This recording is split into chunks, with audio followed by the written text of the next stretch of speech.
Well, the Korean government has really stepped up its deregulation drive to get rid of unnecessary laws and regulations that stand in the way of more dynamic business activities. One of the many sectors looking to scrap red tape is the nation's liquor industry. A deregulation initiative in the liquor industry has long been a topic of debate here in Korea, and today we are getting reports that the government is mulling the introduction of a major deregulation drive. Well, let's bring in Dr. Byoung-joo, the head of KL&P Consulting and our regular commentator, for the details. Good afternoon to you, Dr. Kim. Good afternoon. So the Korean government is looking to get rid of some regulations in one of, if not the most important part of the nation's liquor industry, arguably Koreans' favorite liquor, soju. Right. Exactly. It could be arguably the most important part of the liquor industry here. Maybe not for you, but for many of us here, I suppose.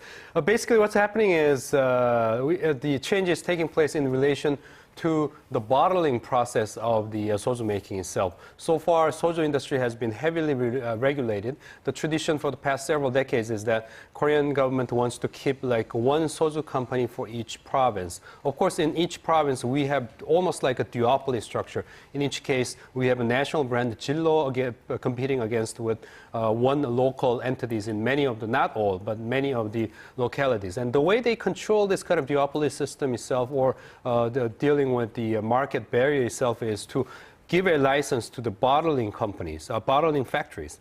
And these bottling factories, they are, once they get the license, they are only allowed to put the liquor into the bottle, and they're not allowed to do anything else. They're only allowed to bottle it. Right. What happened was about a year ago in Muhak company's case, they were actually diluting the concentrate in their company, in the factory, and they had their license suspended for quite some time. And the soju makers are making an argument that this is too much of excessive deregulation, because in order to bring the entire thing that goes into the bottle, it takes a lot of cost in terms of logistics, because trucks will have to carry the heavy, the contents. And so they say, allow us to do more of the processing in the bottling factory itself. And now government is saying, okay, this license restricting the whole operation of factory to bottling itself is excessive, and they're now deregulating, and so that more of the more productive process can take place in various locations depending on the logistics cost. So more logical, I suppose. Now, talking about excessive regulations, they say that Korea's beer drinkers are have been the major victims of this. Why is that so? Well, it's because of the largely duopoly structure. Once again, maybe you're not an expert on this, but many of those of us who love beer here, we've been all complaining, of course individually, it's not a view of Arirang TV here, but Korean beer industry is lagging behind the world competition. They say Chinese are making great beers, Japanese are making world's leading beers, and even some of the commentators here in Korea, foreign commentators, have been making an argument that North Koreans are making better beers than South Koreans. Right? Yes, some people have made such an argument. It has become very famous, and that's all due to the duopoly structure, where Height and Obi are the major players here, competing against one another for many years so far.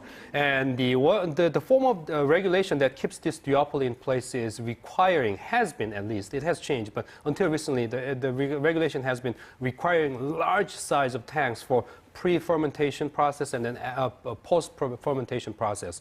And by requiring this large size of tanks, small companies could not enter the market itself. But since 2010, it has been about 4 years, this regulation has been removed, and there have been kind of preparation process by many potential businesses going into or entering this market.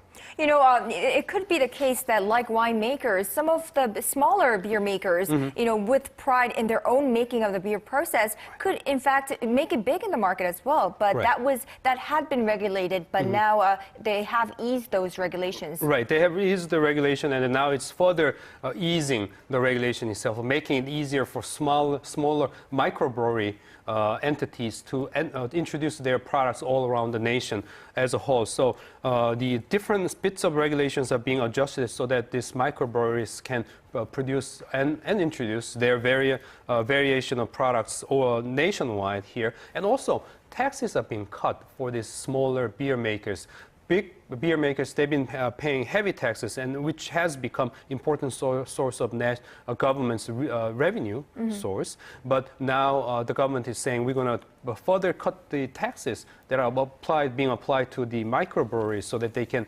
go further ahead with their business.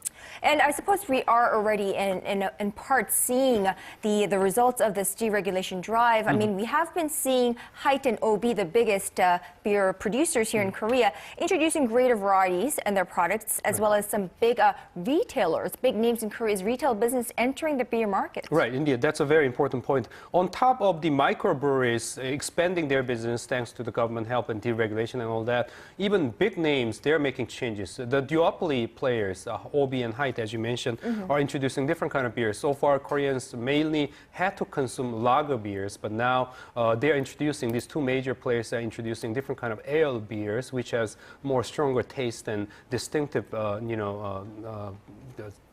taste, I suppose, for different people with different preferences here. And on top of that, what's happening is Lotte, another big name in retail business and has a lot of big retail chains, are introducing, they're saying, lager beer. It's on its own brand. So far, they've been selling imported brands. And imported brands of beers, of course, have been so popular here in Korea because, arguably, of the lack of competitiveness of the domestic makers. But now Lotte is saying it is introducing its own brand. And then Shinsegae is also introducing its own brand as well. So we will at least have like 4 major big name brands that will be competing against one another. But these new challengers, for them, there will be a long way to catch up with these 2 big players of the traditional duopoly. But definitely for those of us who consume beer and like beer, this is something that's very exciting in terms of development, and hopefully we will make better beer than North Koreans. Well, hopefully so. And, for liquor, for those who consume alcohol and enjoy them,